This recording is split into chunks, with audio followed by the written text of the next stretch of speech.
Everyone, welcome to my YouTube channel Kavita education classes.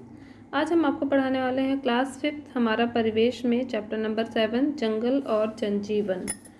इसमें हम आपको आज क्वेश्चन आंसर बताने वाले हैं। तो फर्स्ट क्वेश्चन है, इसमें दिए गए शब्दों की सहायता से रिक्त स्थान भरिए। इसमें आपको ब्रैकेट में अलग अलग शब्द दिए गए हैं जिनको नीचे दिए गए खाली स्थानों में उचित जहाँ पर जिसको भरना है उचित स्थानों पर उनको भरेंगे हम।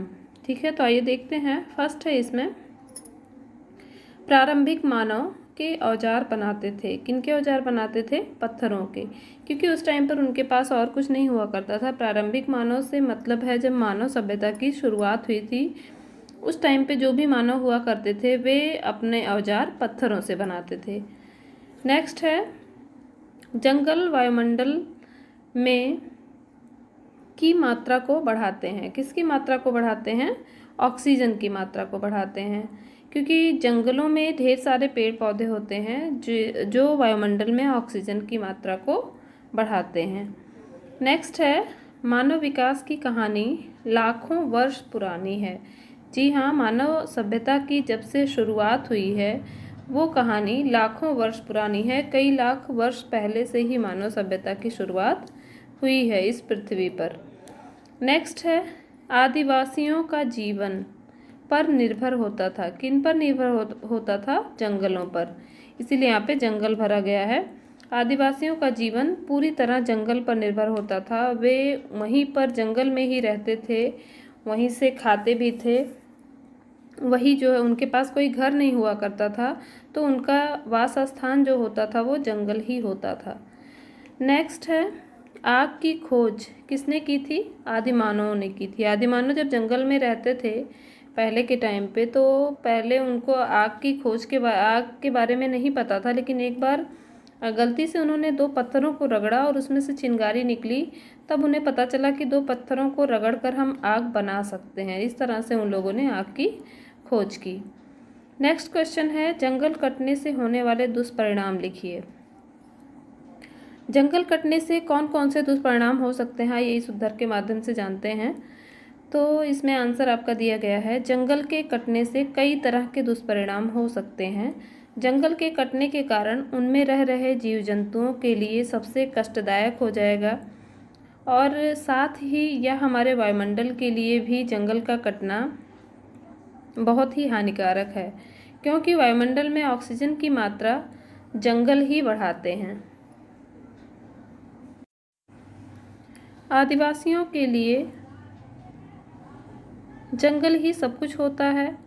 जंगलों के कटने से इनके जीवन पर भी प्रतिकूल प्रभाव पड़ता है। जंगलों के कटने से वर्षा में भी कमी होती है, जिसके कारण फसलों का उत्पादन भी प्रभावित होता है। तो इतने सारे दुष्परिणाम जंगलों के कटने से हो सकते हैं। नेक्स्ट क्वेश्चन है, तुलना करें। जीवन शैली दी गई है। जीवन शैली में है रहने का स्थान, यानी उनका निवास स्थान, उनका खान पान, भोजन, रहन सहन, ये सारी चीज़ें आदि मानव की और आज के मानव में हमें तुलना करनी है कि कैसे आदि मानव की जीवन शैली कैसी थी और आज के मानव की जीवन शैली कैसी है। तो रहने का स्थान जो था वो आदि मानव का जंगल हुआ करता था, और आज के मानव घर, मकान या विला इत्यादि में रहते हैं। खान पान यानी भोजन आदि मानव का मांस और फल होता था, क्योंकि वह जंगल में रहते थे तो वहीं पे रह रहे जानवरों का शिकार करते थे और उन्हीं के मांस से अपना भोजन लेते थे, और जो भी वहाँ पे फल होते थे जंगलों में उन फलों से वे अपना भोजन खाते थे। तो इस तरह से उनका भोजन जो है मांस और फल होता था, उनके पास और कोई चीज़ नहीं होती थी खाने के लिए। और आज के मानव के पास बहुत सारी चीज़ें हैं, तो वे संतुलित आहार लेते हैं, जिसमें जैसे प्रोटीन, विटामिन, खनिज लवण, वसा, इन सारी चीज़ों का जो मेल होता है ऐसा भोजन लेते हैं, अर्थात संतुलित आहार लेते हैं। फिर रहन सहन जो है वो आदिमानव का जानवरों की खाल पहनते थे या फिर पत्तियों के कपड़े बनाकर पहनते थे, जबकि आज का मानव है वो विभिन्न प्रकार के वस्त्र पहनता है, रंग बिरंगे, अपनी इच्छा अनुसार, अपनी पसंद के अनुसार आज के मानव विभिन्न प्रकार के वस्त्र पहनते हैं। ठीक है, नेक्स्ट क्वेश्चन है, चिपको आंदोलन क्या था, इसे किसने प्रारंभ किया? तो चिपको आंदोलन जो था वो पेड़ों की कटाई ना हो इसको रोकने के लिए चिपको आंदोलन चलाया गया था, जिसकी शुरुआत जो है श्री सुंदरलाल बहुगुणा जी ने की थी। तो आइए इसका आंसर देखते हैं। पहाड़ी इलाकों में लोगों ने चिपको आंदोलन चलाकर पेड़ों की कटाई रोकने की कोशिश की। इस आंदोलन की शुरुआत श्री सुंदरलाल बहुगुणा जी ने की थी। इस आंदोलन में लोगों ने पेड़ों से चिपक कर उनको काटने का विरोध किया था और इसीलिए इस आंदोलन को चिपको आंदोलन नाम दिया गया। चिपको आंदोलन का एक नारा भी था, लकड़ी, पानी और बयार ये हैं जंगल के आकार। इस तरह से इस नारे के साथ जो है वो चिपको आंदोलन चलाया गया था। नेक्स्ट क्वेश्चन है, आदिवासी अपना जीविकोपार्जन कैसे करते हैं? इसका आंसर है, आदिवासियों का जीवन पूरी तरह जंगल पर निर्भर होता है।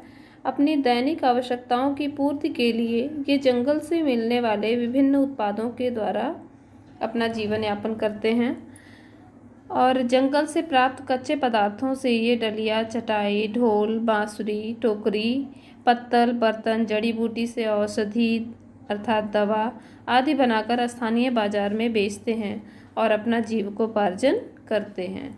नेक्स्ट क्वेश्चन है, मिट्टी के बर्तन बनाने में आग और पहिए की उपयोगिता क्या है? कुम्हार जब मिट्टी के बर्तन बनाता है तो उसमें आग और पहिए की क्या उपयोगिता होती है उसके लिए? इस आंसर में हम इसी के बारे में जानेंगे। तो चलिए देखते हैं। कुम्हार जब बर्तन बनाता है तो वह नाचते हुए चाक के पहिए की सहायता से अपने मिट्टी के बर्तन को मनचाहा आकार देता है और फिर उन बर्तनों को अच्छी तरह सुखाकर उनको आग में पकाता है और आग में पकाकर ही बर्तन को ठोस बनाया जाता है। तो इस तरह से ये इस क्वेश्चन का आंसर है और इसी तरह से इस पूरे चैप्टर का ये क्वेश्चन आंसर है। तो सभी बच्चे इसको अपनी कॉपी पर लिखेंगे और याद करेंगे। आज के लिए बस इतना ही। अगर आपको वीडियो पसंद आई हो तो ज़्यादा से ज़्यादा इसको लाइक और शेयर करें और वीडियो आपको कैसी लगी इसको कमेंट बॉक्स में लिखकर ज़रूर बताएं। ओके, तो मिलते हैं फिर नेक्स्ट वीडियो में। तब तक के लिए थैंक यू, नमस्कार, धन्यवाद।